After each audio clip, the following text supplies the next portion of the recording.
Welcome guys to our today's episode, Toyota Wigo Engine Bay Cleaning and Check-up.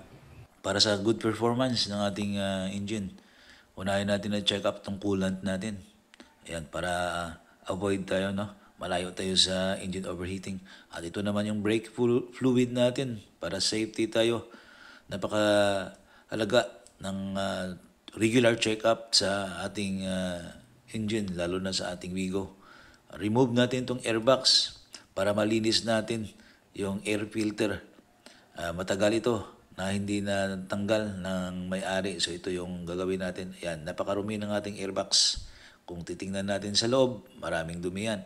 At ito naman yung engine natin ay marumi rin. Hindi din ito nabuksan. So kailangan nating linisin ito. Ayan. So napakahalaga, no, ng pagtingin natin sa ating engine. Ito naman ngayon yung ating air filter. I-remove natin ito. Tanggalin natin yung dalawang clip. Push natin pataas para matanggal natin at makuha. Ito yung ating air filter. Okay, yan. Medyo lagyan natin ng puwersa pataas para matanggal natin.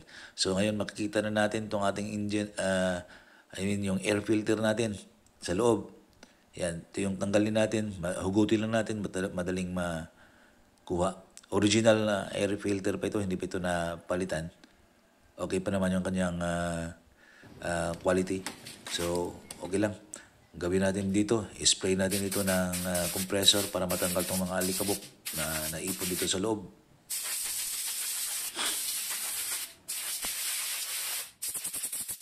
Ito yung technique natin o paraan sa paglinis ng ating engine bay, anumang uri ng sasakyan. Ito lang yung ginagawa natin. Okay. So para ito malinis, pinapapak natin dito. May mga alikabok na medyo matigas lumabas. So kailangan ng compressor ng tulong. Pati ito yung air box natin. I-spray niya natin ng ating compressor para matanggal dito sa loob yung kumakapit na mga dumi, alikabok sa loob. Isunod natin dito yung engine bay. I-spray natin ang ating compressor para matanggal din dito yung kumakapit na mga dumi sa loob. Pero hindi masyadong maging maingat tayo, no, sa pag-spray ng ating compressor. Kasi may mga parts dito baka matanggal natin yung ilan sa mga wires dito. Iangat lang natin ng konti at pakiramdaman natin yung pressure ng hangin. Well, ito naman yung pinakamahalaga. Ito yung checking ng ating engine oil. Yan, makita natin na maputi pa yung engine oil natin. So, ibig sabihin nito, hindi pa siya marumi. Kasi maliit lang ang takbon nito. At pagkatapos full synthetic pa yung ginamit natin ng may-ari ng oil. So, walang problema. Malinis pa. Okay? So, yung oil natin, tandaan natin na by 6,000, pwede na tayo magpalit. Kung minsan namang man lang ginagamit, kahit na aabot pa tayo sa 7 to 8,000. Ngayon, ibalik na natin ito yung air filter dito sa kanyang air filter box. I-secure natin ng mabuti ang paglagay.